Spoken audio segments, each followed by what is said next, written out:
Good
evening, good evening, good evening.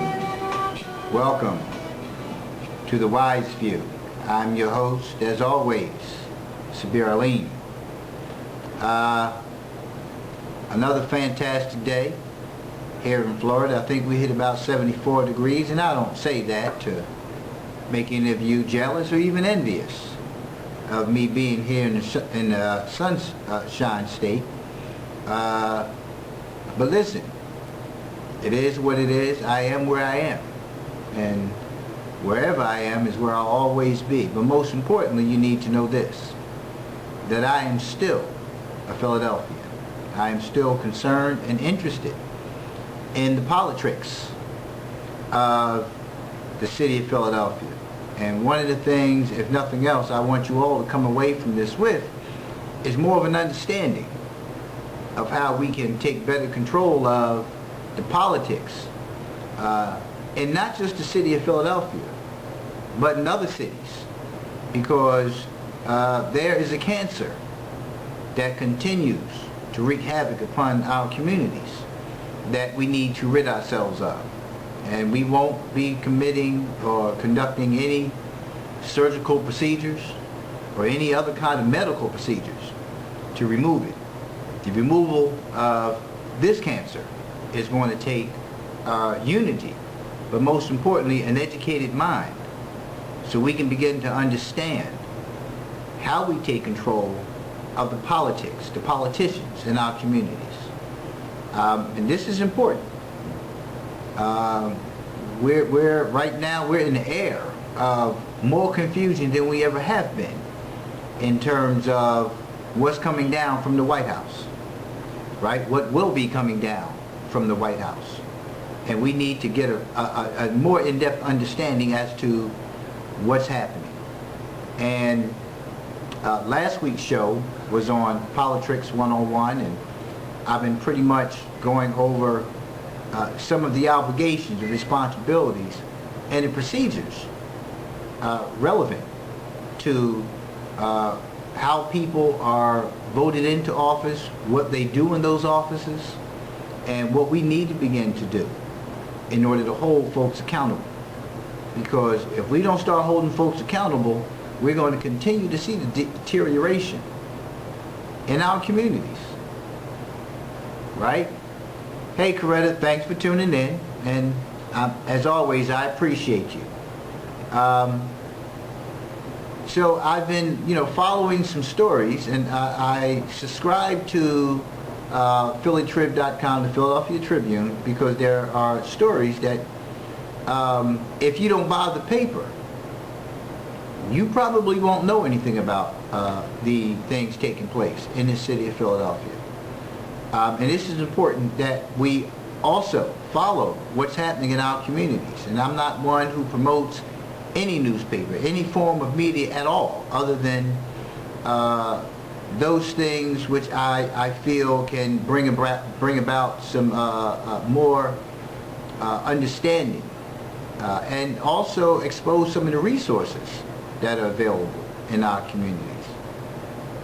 So there's a story that piqued my interest in the Philadelphia Tribune, and the headline reads, "West Philly High Tracing Source of Discolored Water And this is an article written by a Tribune staff writer, and I hope I pronounce it correctly. If I don't, please forgive me. But it looks like Ryan Persinger. Again, if I pronounced it wrong, forgive me. But this was an article that was written December 13th of this year. And it's talking about discolored water, a brownish or yellow discoloration of the water that appears at times at West Philadelphia High School.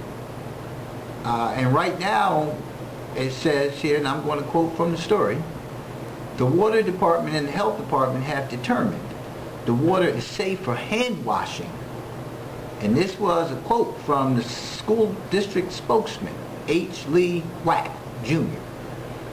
And the story goes on to say, as a precaution, the district said all drinking water fountains and outlets have been turned off. And the city water department has flushed out the water main along 49th Street to help remove rust and sediment from the line. In addition, the department says chlorine levels are sufficient enough to prevent contamination of the water.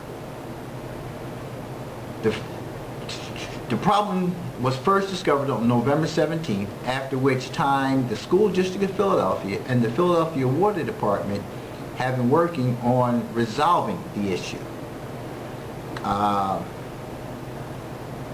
And I want to go a little further down into the article because I don't need to read the fluff, because that's just a whole bunch of extra stuff trying to kind of minimize the circumstance. But it says that all drinking water units will be tested prior to allowing students to return to using them again.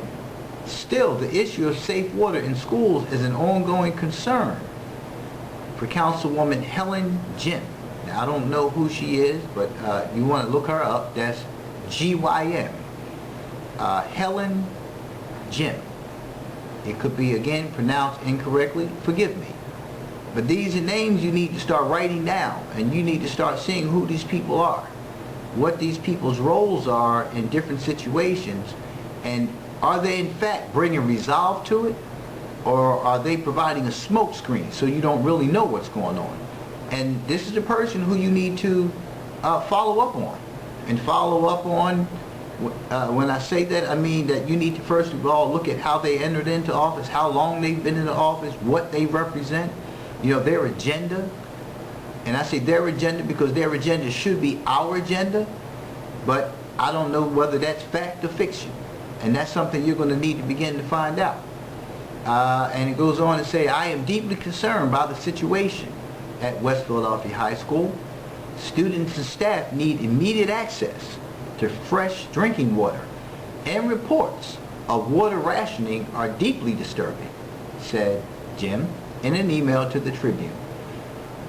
She is quoted as saying, I have asked the district for answers about what they're doing to ensure water access and safety at West Philadelphia. Unquote. West Philadelphia High School, 4901 Chestnut Street, is one of the school district's newer buildings, I should say, erected in 2011. Water safety has been an ongoing priority for the district in the wake of concerns and testing over lead levels in the supplies in Philadelphia and elsewhere. Now, I think when we start talking about a concern about water, lead levels, the first thing that comes to mind would be Michigan. That's the first thing that comes to mind. But right in Philadelphia, water safety is an ongoing concern. It's an ongoing concern. My question to you would be, how many of you are aware of that? How many of you have children who attend West Philadelphia High School? How many of you have been informed as to what's really happening with the water? This is a new facility. It's a new facility. Why are they having a problem with water? Why is the water discolored? Right? Because if the water is discolored, in a new facility. That only means that the water is discolored in West Philadelphia and probably surrounding areas in Philadelphia. Were you aware of that? Now you are. And again, it just goes back to the significance of these videos that I do. My intent, again, is to say what needs to be said, not just because, but for the cause. For the cause. One of the things that I've noticed throughout the years is that there is little to no means of providing individuals, citizens of the city, with necessary information. Necessary information. If you didn't read the Philadelphia Tribune, how would you know this? If you didn't have a child attending West Philadelphia High, how would you know this? How would you know this? And that's an ongoing issue, because there are many things that take place in the city that are seemingly sliding under the radar, where the citizens are unaware of all these things. And then the next thing you know, people are getting sick. But we're not just talking about the school district. We're not talking about just talking about the school. We're talking about the city, period. Have you looked at the color of your water? Do you drink that water? Do you bathe in that water? Do you bathe your children in that water? You know, children get in the bathtub and they play. They like to play. They like to not only, you know, play with the bubbles and everything, but they're splashing water all over themselves, and they're getting the water in their eyes. The water's going into their mucous membranes. So they may not be directly drinking the water through a drinking glass, but the water is in fact going into their systems. Into their systems. Because substances that enter through the mucous membranes, that's the fastest route to enter into the body. That's the fastest route. So they shut off the drinking water in the school. So that means children are there, right? All day. Now, somewhere in the article it speaks to that they've been given drinking water. It says something to the fact that they've been making available bottled water or something. Let me see if I can't find that. It says in the interim, packaged meals, bottled water, and hand sanitation stations have been set up throughout the school for students and staff who do not want to use the water to wash their hands. Well, who would want to wash their hands with that water? You wash your hands with that water, right? So you have any kind of cuts or anything in your hands, right? That means that the water is still entering into your system. Throughout the course of the day, how many times do we touch our face? Right? How many times do we touch our face?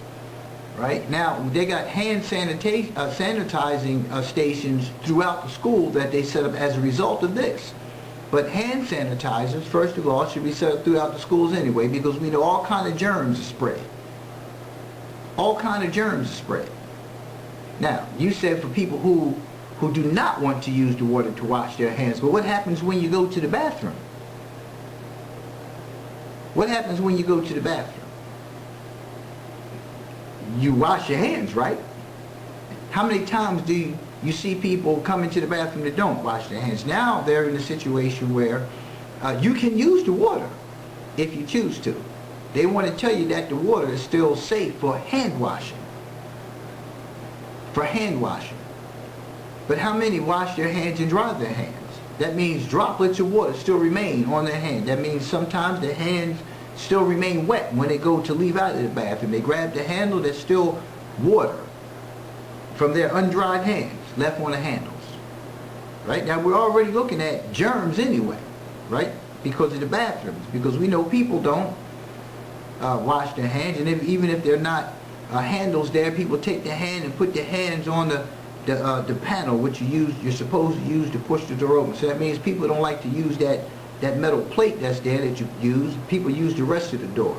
So now you got all areas of that door. And you got them running around, you got them touching everything else. Got them touching everything else. And we're talking about kids.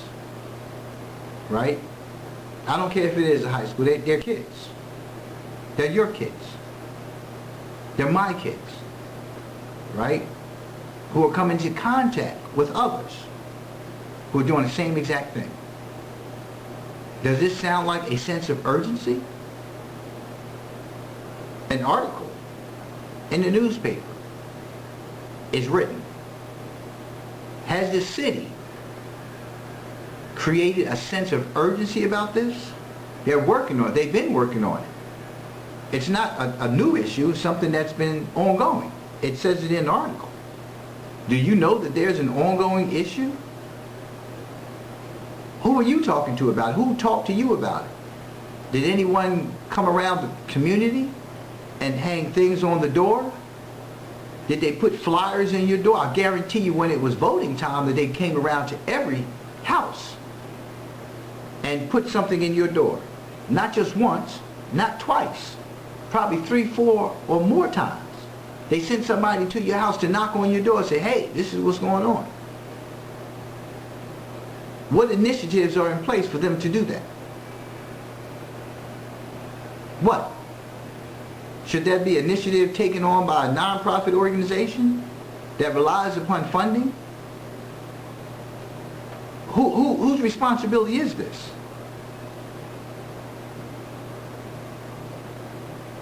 If the community is not up in arms about it, if the community is not creating a sense of urgency about it, then why would anybody else do it? But you still continue to send your child there. You still continue to send your children through those doors. But no changes in the course of the day have changed. The door's open, your child's expected to be there.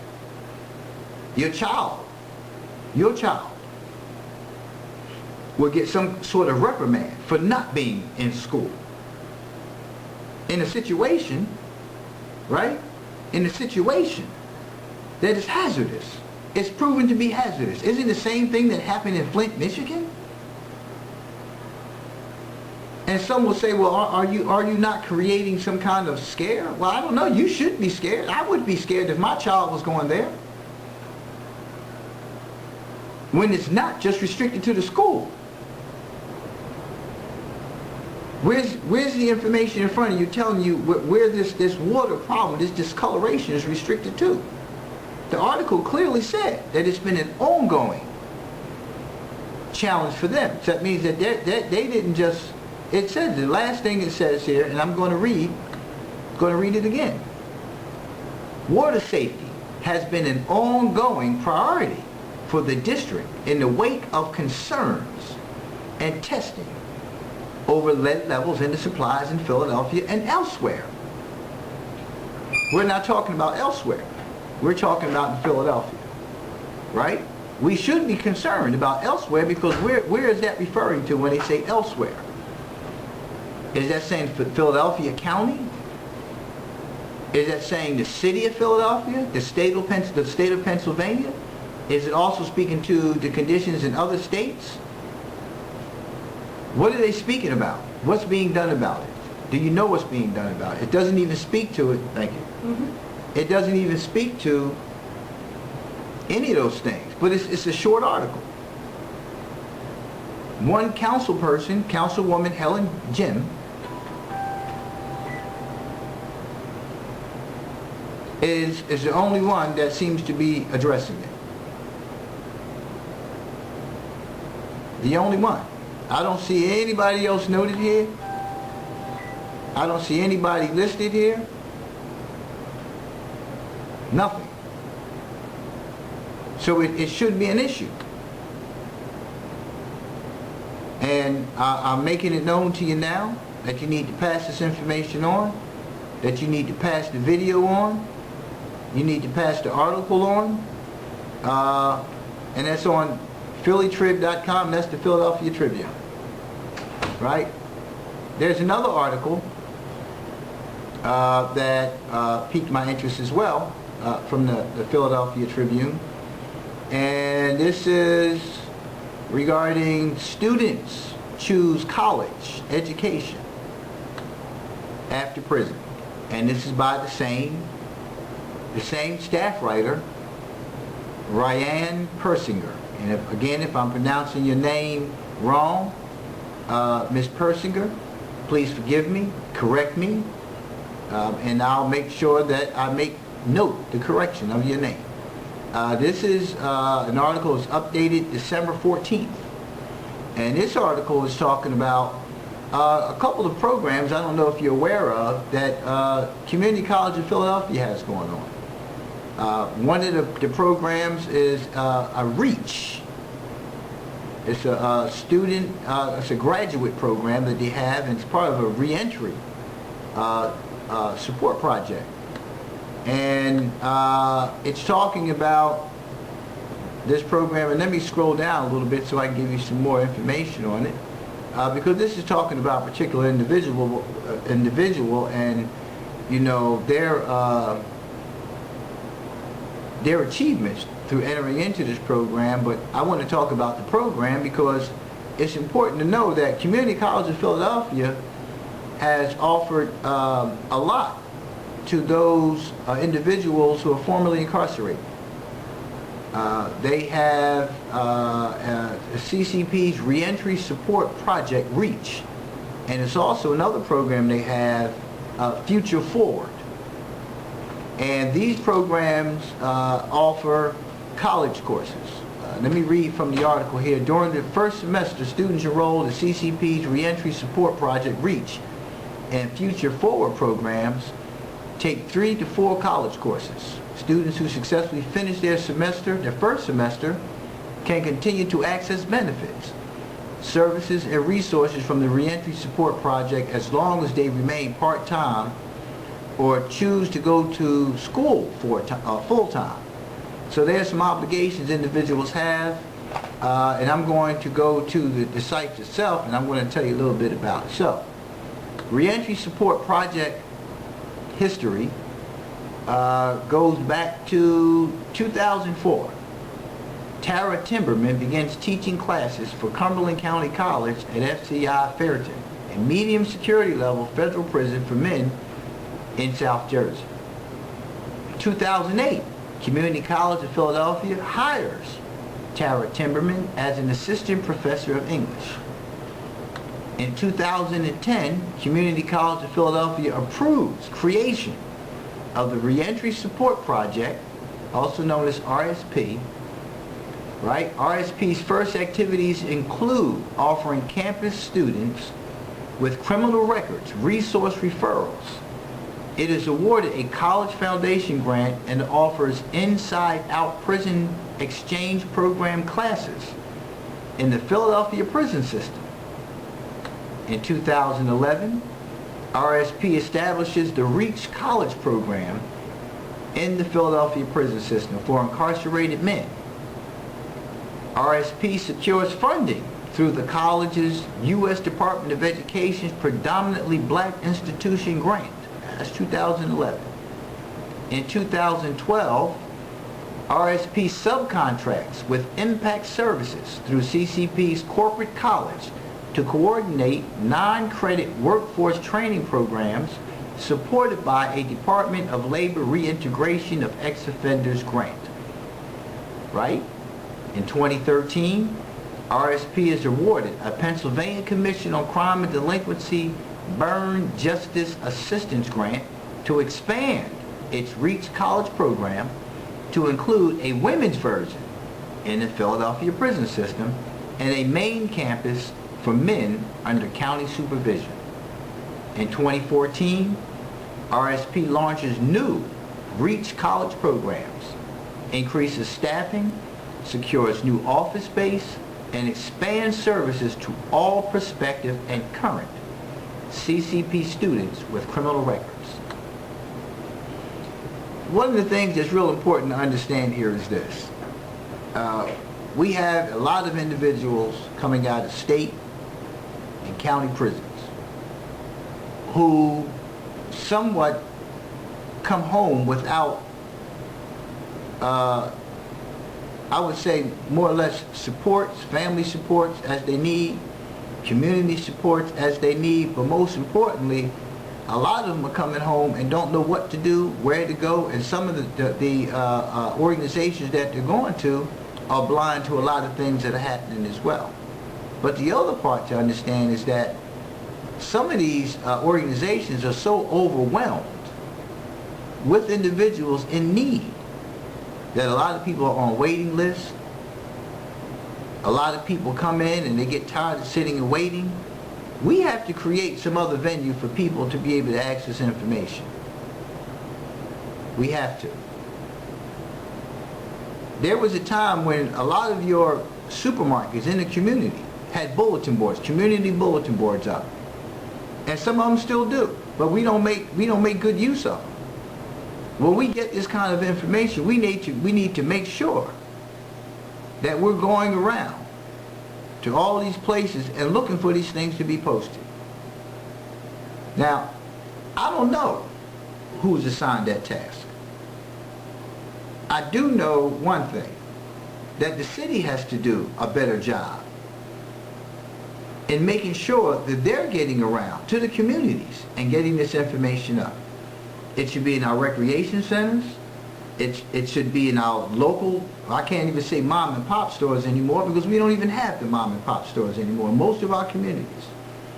We should be going to barber shops, all those places where folks are often there who need this information. We should be making sure it's in all these places. When you get the information, you should be printing it out and passing it on. Now, I know it's a lot of people who do that. I've been one throughout the years to do that. Right? I've been one throughout the years to give community events that address many community issues. People don't show up. You have to have certain personalities there for them to show up.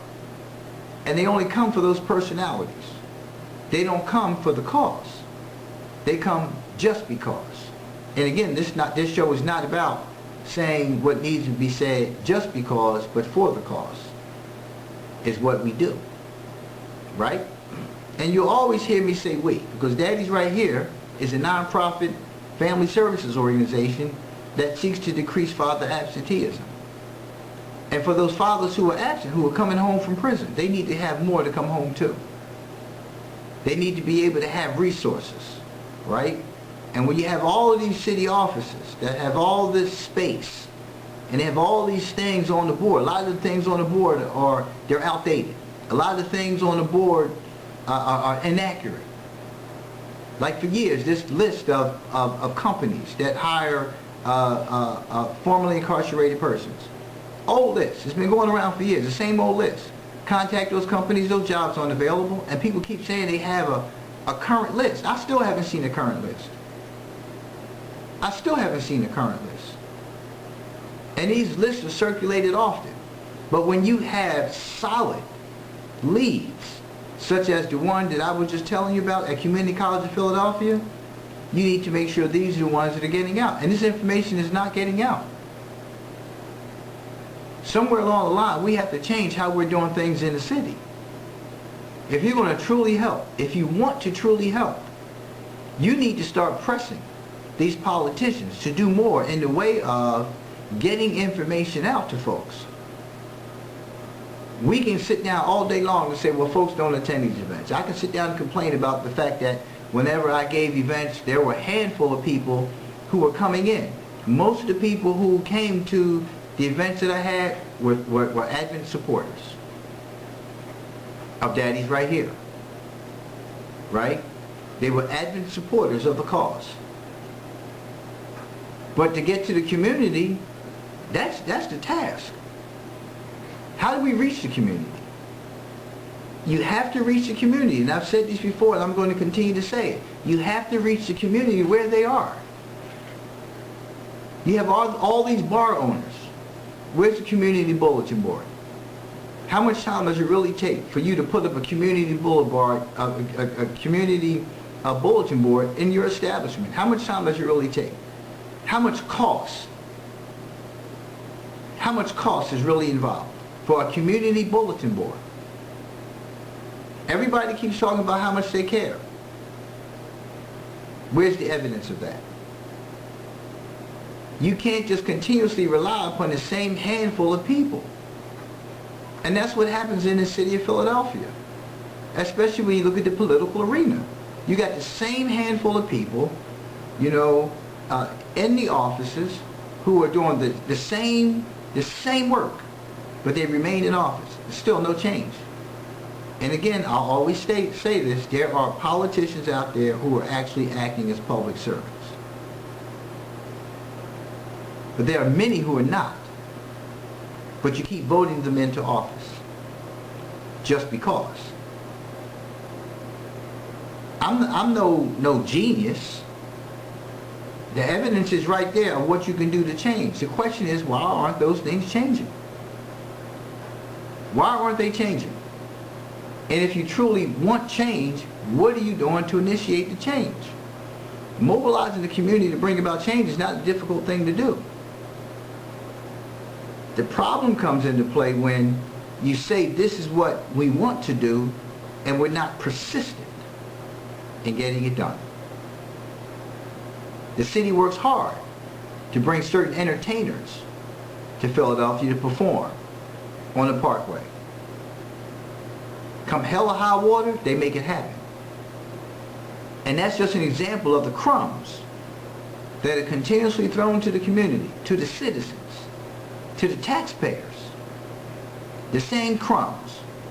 And we go and we attend and we clap and we're so excited that the city, what is that all we're worth? A concert? A concert? 2-3 times a year? A jazz concert on Ogons Avenue, that's all we're worth? That's where our millions of dollars are going into? When we have water discoloration in West Philadelphia High School, in Philadelphia, and elsewhere? That's what we're settling for? How credible can you possibly be as an elected official when you know these things go on? Don't create a sense of urgency within the community that you serve, your legislative district that you serve, and nothing is being done. And everybody say the same thing, something is being done. This isn't new, folks. This has been going on. It's been going on. The article said it. Are you going to follow up with the article? Are you going to follow up to see what's going on? Or are you going to continue to sit back and complain, as we often do? As we often do. We'll go and complain. We'll go and cuss people out. We'll go take all the wrong approaches to bringing about change. Go to your politician's office. Go to City Hall. Go to those places. But it doesn't happen. All these years that the school district of Philadelphia has been having all the problems that it's been having, the students, the children, have been out there protesting more than the parents. More than the parents. Look all around the world. Look all around the world. When things aren't right, look at how many thousands come out and protest and bring about that change. Look all throughout the United States. Everybody else who is seeking to have their needs met are getting their needs met. Why are we not getting our needs met? Something happens, right? We jump up, we have a knee-jerk reaction to situations. We get out there, we rant, we rave, you know, about what needs to change. And in a matter of a couple of weeks, it passes by. And we go back to our daily lives. Same way with all the murders that have happened, right? We go out, the killing got to stop, this got to stop. When an incident happens, after the incident passes, go back to your daily living. This is how everything is dealt with, right? Until we put our foot down and keep our foot on the accelerator and stop accelerating, getting into the passing lane and then going into park. When we get tired, it's not going to be any change. It's not going to be any change. And you can't get in the passing lane and drive slower than the main traffic. You can't. And that's what we continue to do. We continue to do that over and over again. We complain, we protest, and we go back to our daily lives. And then we get diverted. We allow ourselves to be diverted by something else. I was watching one of my favorite movies, Tombstone, yesterday. And I was looking at how chaotic and how violent the town had become, and how unmanaged and how lawless the town had become. And then they looked towards somebody else to come and fix what they refused to fix themselves. So then, Wyatt, Earp, and the crew, they said, okay, well, we're going to help this town. We live here. We're going to help this town. We're going to bring law and order to this town. So they bring law and order to the town. Now you have a town full of men who carry firearms, right? Ranchers, gamblers, business owners, mayor, everybody, right? But they couldn't do it themselves. They wouldn't do it themselves. They watched their mayor, they watched their sheriff go out and confront somebody who they knew was a threat to the entire town. They let him go out by himself. An older man. He was a sheriff. But a much older man. All these youthful men walking around who could do something. But they did nothing. They sat and they complained. They wanted somebody to come in. They wanted a gunslinger to come in and change the conditions that they allowed.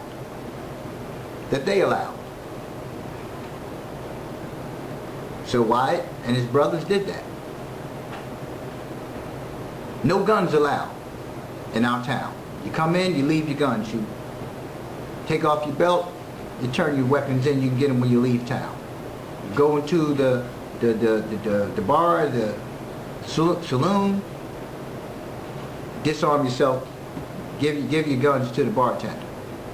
Right? After you get done, you get your guns back, which was crazy in itself. You take away a gun from a sober-minded person and give it back to a drunk person. That made a lot of sense. But anyway, that's not the point.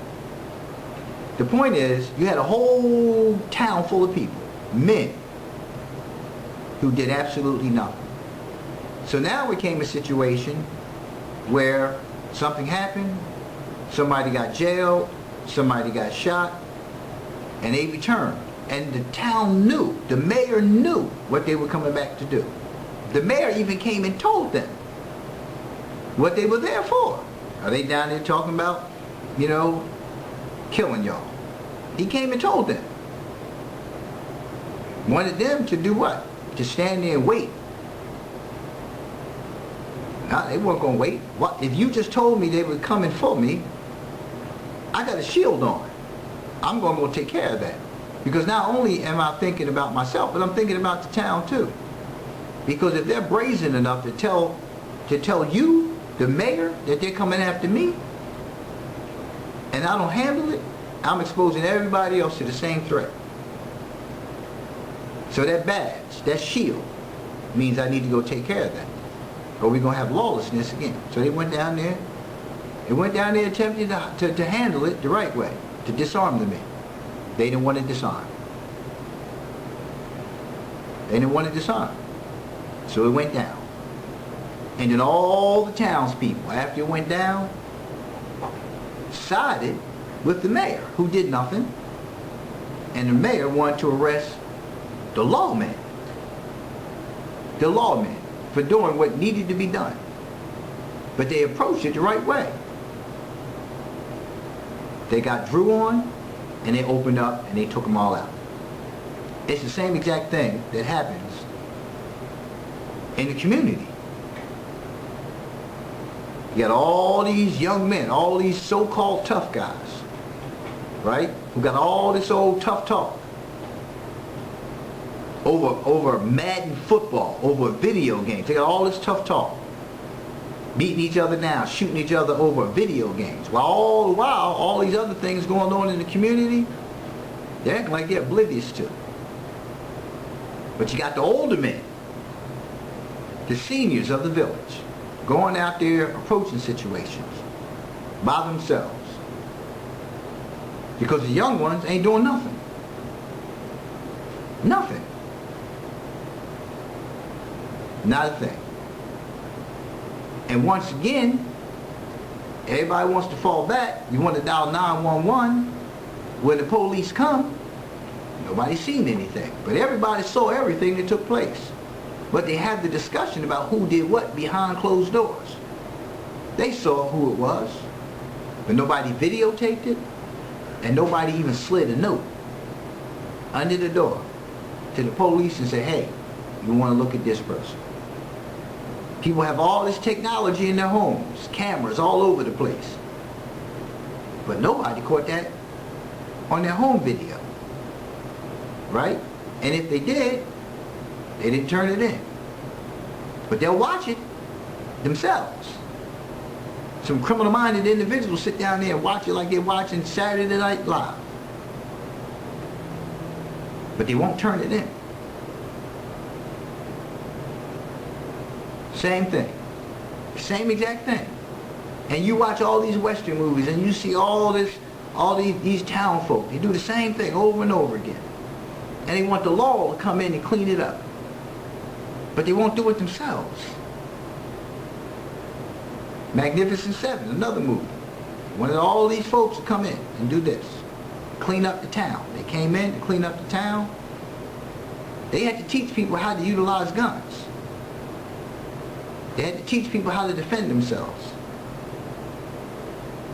You don't know how to defend yourself? Part of defending yourself is holding people accountable. But if you can't hold people in your own household accountable, how are you going to hold anybody else accountable? So it's a lot of contracts. You know, you don't say nothing about what I'm doing, I won't say anything about what you're doing. Right? But then a person goes to prison, you raise Cain about the sentence they receive. Right? But what are you providing for them as a foundation when they come home? Because they're coming home, for those who are not getting life sentences. What are you providing for them when they get home? You have all these non-profit organizations, right, that establish something.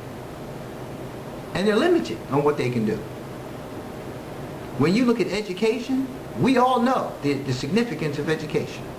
We all know that if you don't take the time to at least, at a minimum, get a high school diploma, your chances for a future of living a productive and lawful life are greatly reduced.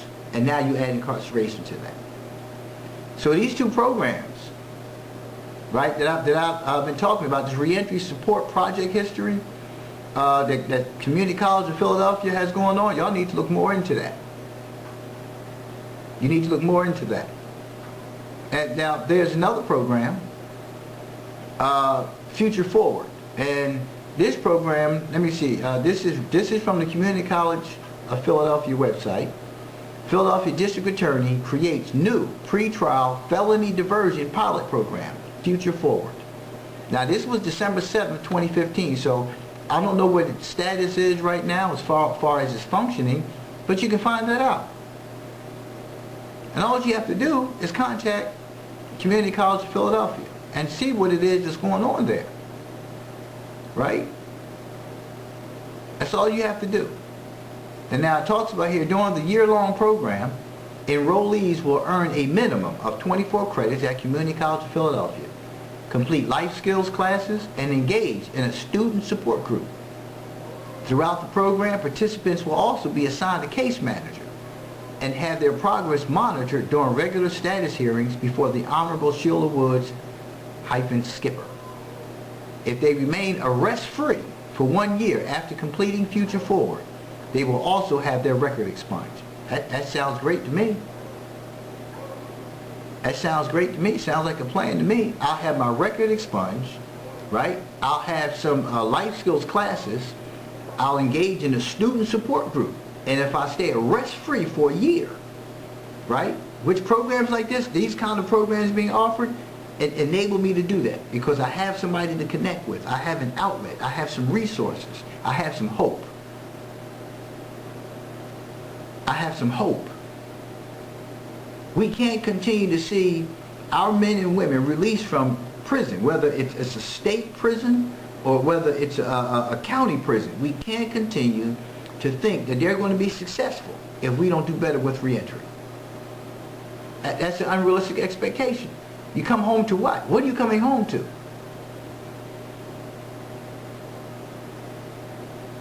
What? So you have education. Now we're talking about college. College.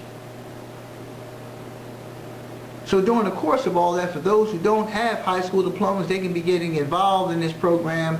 That, you know, whatever the criteria is for the program. I'm not going to go into what the criteria is because that's not my position here. My position here is to let you know about a resource. Resources that are available for formerly incarcerated persons. Somehow or another, we need to get this information out. Somehow or another, this needs to be discussed in the institution. It needs to be part of their reentry plan. It needs to be part of their discharge planning. It has to be. But the process of discharge begins at reception. As soon as the person goes into incarceration, this needs to be part of the process. Right? And we need to be connected with those resources prior to release. Somebody also needs to be receiving them when they come home. So, I mean, when you have family members who themselves are educated, who know the importance of education, when you have family members who have not themselves completed high school or not themselves gone to college, they should want better for the person coming home. They should want better. We have to begin to be the resource guides for our family members. We have to. We have to stop this allowing, you know, our folks to come home from prisons and we sit home and we don't help them along. I've been working in this field for 22 years. And for 22 years, I've seen and heard everything. But I know this, that when you have family support, right? When you have friends, when you have institutions that are out there that can provide support, we need to make sure we get those folks in touch with, because it's hard. It can become so disheartening. You know, when people come home, they keep knocking on the same door, and everybody's going to the same source, and they're not getting anything done. You have to look at when you have a demand for something, right? You also begin to force people to look at how successful one thing is and begin to expand to others. Now, I don't know where other colleges and universities are doing that, right? But there has to be some kind of linkage programming to get people into school. Now, the flip side of that, and everybody talks about it, is the debt that's incurred as a result of going to college. You know, many of us have been out of school for years, still struggling to repay those loans. I get it. I do. But you got to start somewhere. You can't continue to journey down a path that in an environment that is capitalistic, right? It's capitalistic. And you still don't establish yourself to have any legal, legitimate earnings, because that's what it comes down to. We all pay the taxes. We have to. We all pay the bills. We have to pay bills. We all have to pay bills. We all have to pay taxes. But you create more of an unsafe environment when you have individuals who come home to nothing. Individuals who don't come home with vocation. Individuals who come home and don't have high school diplomas. Individuals who come home to the same circumstance and keep going to the same employment places trying to get jobs. Individuals who continue to face zero. We have to change that. And community college has been making an effort to do that. They've been making an effort to do that. And you have to start looking towards those places. And again, I'm not promoting any newspaper. I'm just pulling some headline articles from the Philadelphia Tribune. right? And if you don't read it, you won't know it. So I'm not asking you to go out and buy that paper. I get it online for free, right? So when you have people who are coming home who are surfing the net and they find themselves playing more video games, being on social media more than anything else, no. You need to teach people how to subscribe to things that are relevant to what they desire to do in life. I still subscribe to different clinical magazines and you know, all those kind of things, because I want to stay on top of new drugs, you know, that people are using, you know, new ways of being able to help people, you know, who are being impacted by substance abuse and related conditions. That's important to me. If it's important to you, right, that your family member, you know, has a better chance at accessing those things that they need so they too can stay on course, you got to get on board with this. We have to do better with that. And again, I can tell you that I don't see this information posted anywhere. I don't see it posted anywhere. But because I work in the field, I hear about some of these things. It wasn't any secret to me about community colleges' efforts at reaching out to the formerly incarcerated. It's not a secret because I was working in the field and I heard about it when they first established it, right? When I was in Philadelphia. But my question is, how is this information getting to everybody else? You have probation and parole officers who get this information as well. But when you're looking at caseloads of 100 plus, sometimes it's just hard to keep up with resources. You know, even though that's part of their job responsibilities. But it's a lot, and people need to understand that. You know, probation and parole officers are overwhelmed. They're overwhelmed with caseloads. Because there's so many people who are coming out of prison at every level. So family members, friends, businesses, everybody needs to play a role in this. And I've been saying that for years. If you establish a business in Philadelphia, part of the agreement must be, not should be, must be, that you make a contribution to that community that you do business in. Or you will not do business in the city of Philadelphia. Not in our community, you won't. But we're so stuck on, I talked about this last show, convenience. And I told you about all those little strip malls, they keep popping up all around in different communities. And you think, wow, that's great. We got a mall. Nah, it's about isolating. It's about isolating you, keeping you from going downtown, keeping you from going over there. Because they don't want you down there. So they keep everything right in the same community. But out of 30 stores that come up in that little strip mall, how many of those stores can afford to pay you livable wages? Most of those stores that come up don't even hire more than 2 people because they're open all day. So they hire 1 or 2 people to work there all day long. And they pay them, some of them pay them less than minimum wage. But it's a job, I get that. But at the end of the day, if I don't have health care insurance from that job, what is it really benefiting me? What is it really benefiting me? Where is it really benefiting the community? Where is the community really getting jobs from the establishment of these developments? Where? The supermarket hires how many people? What they have about, what, 40 staff? If that many? Work in the store? Because every time you come, you see the same people working around the store. What you mainly see is a change in cashiers. So sure, they're offering jobs, but if you have 18,000 in that area, how many people can you really hire? How can you really impact unemployment in those areas? So when you're looking at development, that's one of the kind of things that you should be discussing with them. Okay, so you got 20 stores. How many people are they able to hire? They give you astronomical numbers, so you be like, wow, yeah, because I can get a job too. So they think that they're giving everybody hope, but they're giving you hope. But then you find how hopeless it really is when you see how many applicants applied to that same place. It can be done. How many vocational schools still exist? How much vocation still goes on in high schools? Are charter schools offering vocational education?